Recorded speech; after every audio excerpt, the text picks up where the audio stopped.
And this has nothing to do with belief. Not the way that, is God a table? It's like, no.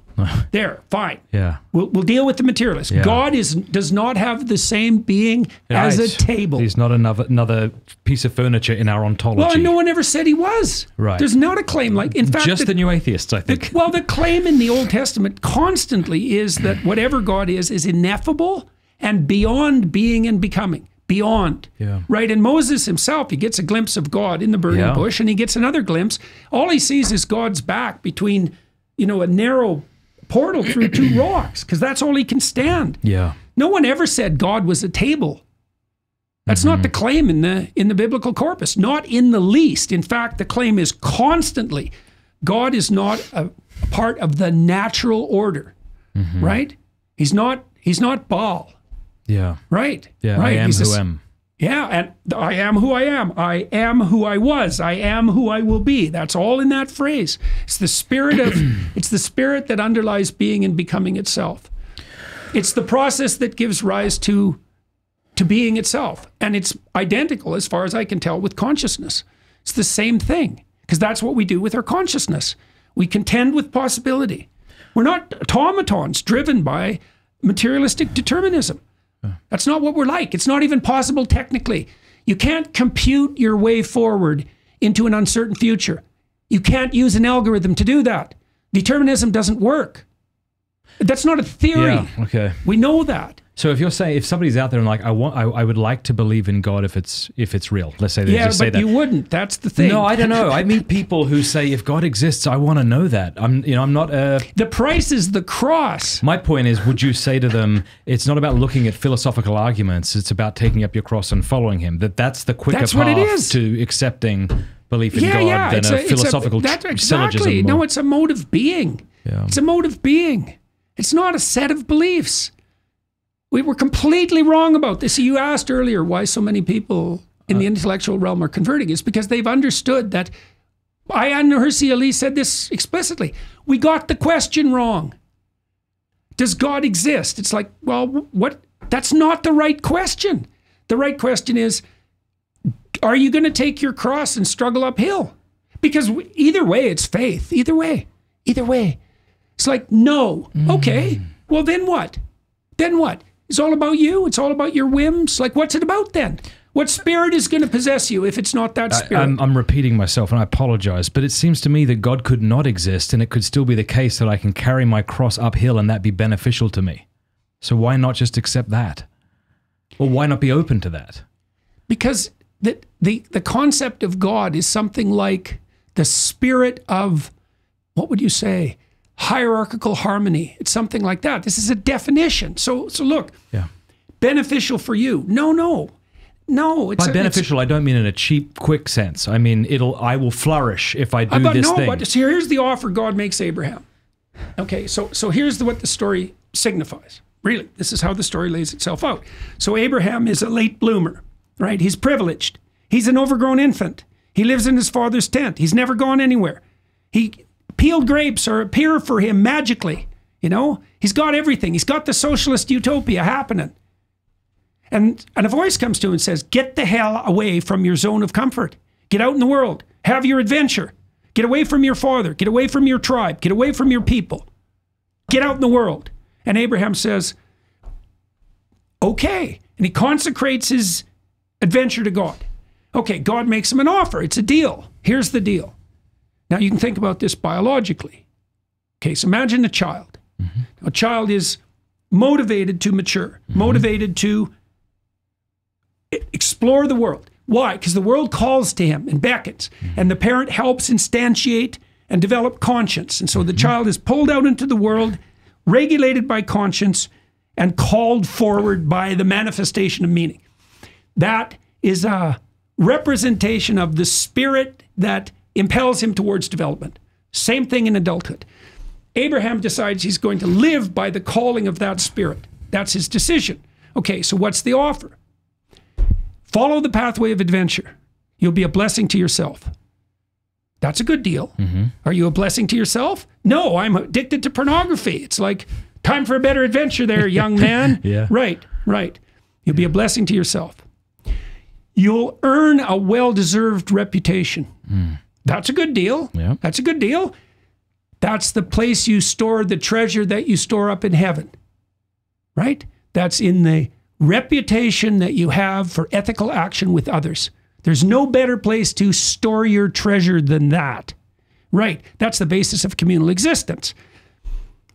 Your reputation will grow deservedly. You'll establish something permanent. In Abraham's case, it's a long-lasting dynasty, right? He'll be the father of nations. Why? Because he treads the appropriate path of the pattern of fatherhood that best ensures the flourishing of multiple generations. And he does that by abiding by the pathway of adventure. They're the same thing. And we would think, well, if a child fully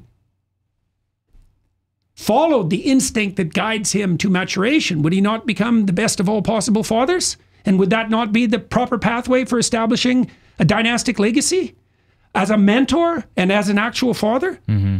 Right, that's not the selfish gene. No. No, really, it's seriously not. You'll do it in a way that'll be a blessing to everyone else. Okay, so 4 things, all stacked on top of each other. Adventure, okay, true adventure. You'll be a blessing to yourself.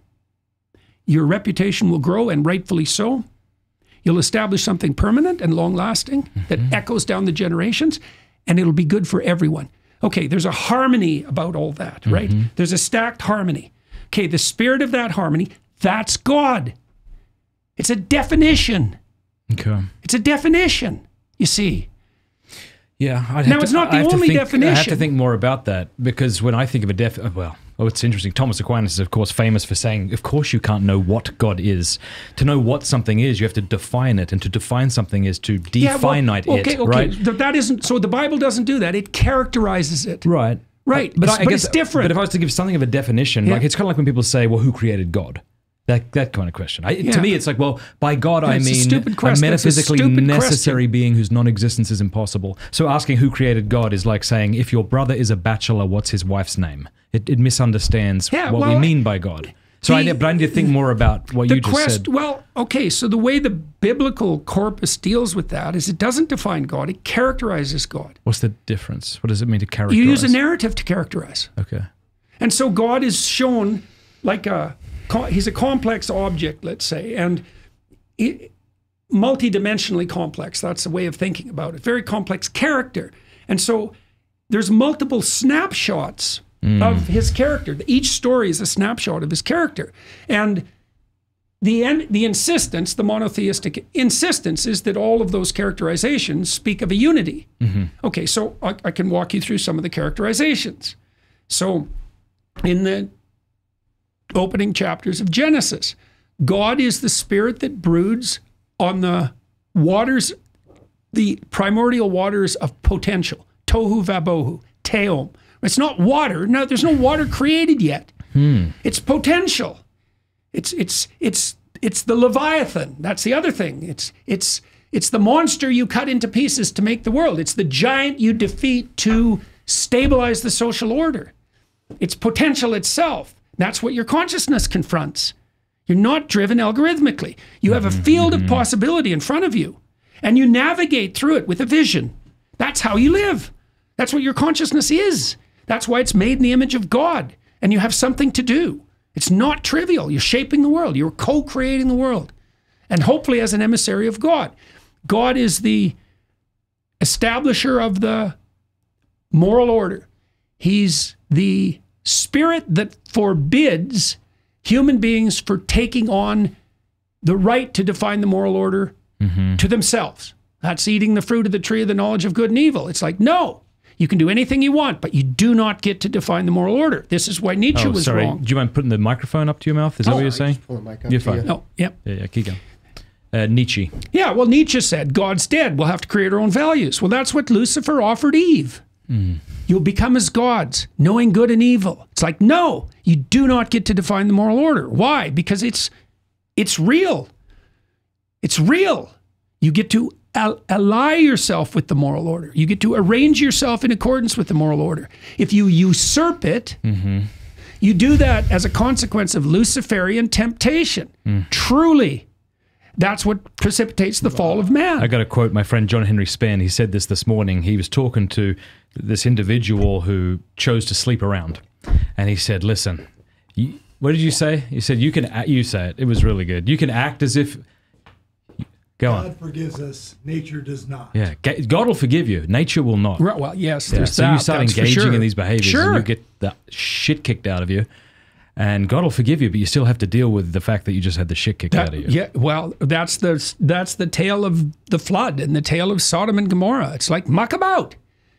See and you what think, happens. well, what sort of God is that? It's like the God who took the Soviet Union apart. How about that? Also, a massive thanks to Hallow for sponsoring this podcast. Hallow.com/Matt Fradd is where you want to go if you want to try out their entire app for 3 months for free. It is an absolutely fantastic app. They actually have all of my audio podcasts on there right now, so you can listen to them over there. They have Catholic lo-fi, meditation, amazing stuff. Hallow.com/Matt Fradd to get 3 months for free. Hey, thanks so much for watching this clip. If you want to watch more clips of me chatting with Jordan Peterson, click these videos somewhere here on this screen.